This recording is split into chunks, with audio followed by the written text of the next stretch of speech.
Aquí en Gracia Records. La sacamos por fin. A ver, suelta un pedacito para que escuche aquí.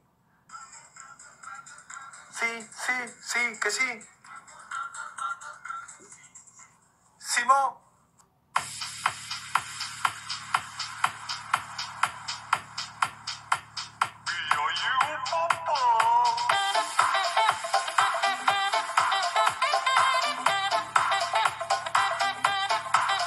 Chávez, andas bien hablador, bien hablador. Mira, esto es lo que nosotros podemos llegar a crear, la evolución del ser humano.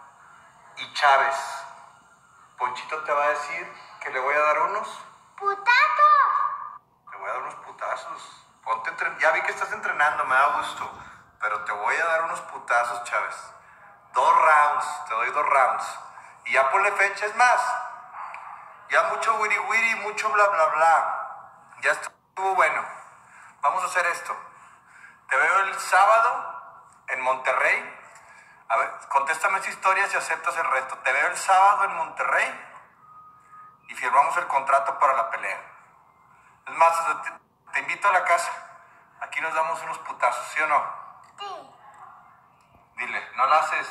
No lo haces, Chávez, Chávez. mi papá te va a dar unos.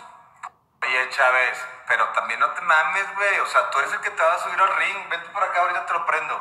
Tú eres el que te va a subir. Me quieres poner a pelear con ese cuerpo de bubulú que anda ahí contigo, güey. No mames, ese güey no se sabe si va o viene. Ahorita. Oye, Chávez, pero también no te mames, güey. O sea, tú eres el que te va a subir al ring. Vente por acá, ahorita te lo prendo. Tú eres el que te va a subir. Me quieres poner a pelear con ese cuerpo de bubulú que anda ahí contigo, güey. No mames, ese güey no se sabe si va o viene. Ahorita. Oye, Chávez, pero también no te mames, güey. O sea, tú eres el que te va a subir al ring. Vente por acá, ahorita te lo prendo. Tú eres el que te va a subir. Me quieres poner a pelear con ese cuerpo de bubulú que anda ahí contigo, güey. No mames, ese güey no se sabe si va o viene.